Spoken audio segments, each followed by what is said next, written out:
From the mind of Mark Yoshimoto Nemkov. So as I continue to explore what my options are outside of Apollo for me to do what I do the way I like to do it, I have been looking for a good Neve 88rs replacement. You know that the Neve 88rs is my go-to around here.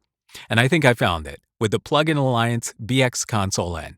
And Jar first brought this up to me. He's like, have you tried it? And I remember trying it and not buying it for some reason. I think the reason I didn't buy it was because it sounded like the Neve 88rs. I already had that sound. I didn't need it.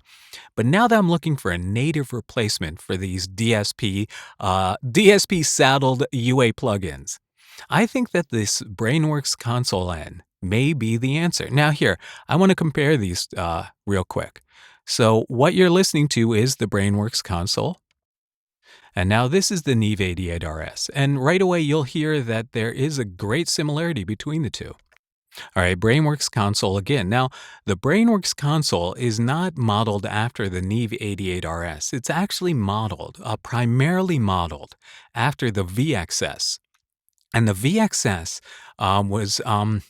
I'm trying to remember. I think it debuted in the early 90s, and it was created with film scoring in mind, the use of media beyond just music, the idea of these consoles being used in post-production. So the VXS was really their first foray into that medium, into trying to make something that had a wider dynamic range than the 1073, than the usual Neve sound that you're used to for rock and roll.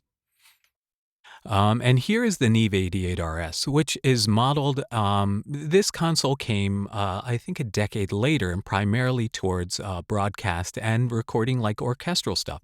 But here's the thing between these two models.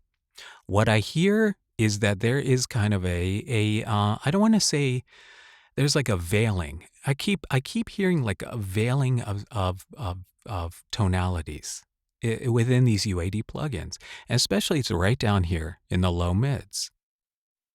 Whereas right here, I feel like it's a lot cleaner in there. You know, right when you hear, like, listen to my voice. Now I'm really just being very conversational here, and if you hear like the way, you know, like the detail in there, right? And then here, right, you listen to the same thing, right? And it just feels a little bit more, I don't want to say obstructed, but it doesn't feel as clear. It feels definitely a little bit more saturated. It's definitely more saturated, but this feels a little bit more clear and punchy through there. And so to me, I think that the BX Console N has the advantage. I really do. I think that the way this sounds, I think there's more versatility here. Also because I can change the amount of harmonic distortion, the THD. So this is with no THD. Right? So listen to it. So that's flat, but I can really crank it up and get this a nice forward sound with this. I like that, especially because, you know, a lot of voiceover these days is very conversational, very real. So it's not a lot of projection. So you have to get a nice clean tone when you're talking down at this volume. And then back to the Neve 88rs, right? And it definitely, when you listen to them side by side, the Neve 88rs does feel congested down here in the lower mids. And I think this is really a function of what is happening inside a console. I think console is trying to emulate really kind of what you get, this fullness, this saturation, really with an analog console. Right? It's why console sounds different from Luna. You try the same plugins in Luna, and Luna sounds a lot cleaner, and you wonder why. It's because there's something going on in console. I'm fairly certain that console is adding something, especially unison, that may work for music, but I don't think it's really optimal for voiceover now. So back here on the Brainworx BX Console N, and you really do hear how it's wider. It's a wider soundscape. It feels a little bit more natural, right? It doesn't feel as obstructed. And then back to the Neve 88rs, there's almost like you can even feel like a more of a push in the nasal area right here, right about here.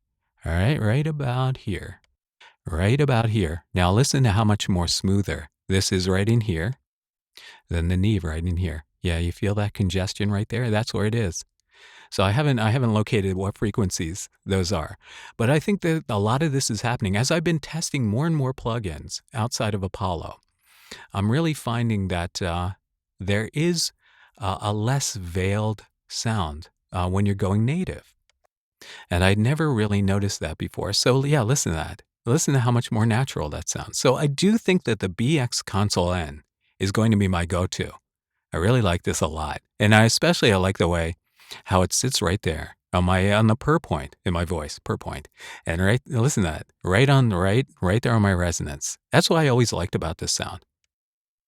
And here, right on my resonance, right? You hear it? My resonance sounds duller here. I mean, it's clean, like you can hear the resonance, right? It's not being obstructed, but it does feel a little less clear than it does here. So, I am very pleased with this. And thank you to Paul Diaz for basically saying, "Hey, man, Jar and Paul Diaz are the ones that kind of pushed me to retry the BX console," and I'm very grateful because I believe I'm going to be using the BX console N on everything. All my work starting next week. So, Nation, what do you think? The BX console N from Plugin Alliance. And again, they're having a big sale. I believe I got it for $30. How can you beat that? Everything great that I'm finding lately is like $30 and under. So, and it sounds better to me. It does. Again, one more time. So here's the BX console N, and here's the Neve 88rs. So, yeah, there's definitely a difference, even though they're very similar. And through a phone, they'll probably sound exactly the same through a phone speaker. So that's good too. Um, all right. I want to know, what are you thinking? Tell me what you're thinking. All right, leave a comment. All right, Mark Yoshimoto Nemkov, fading to black.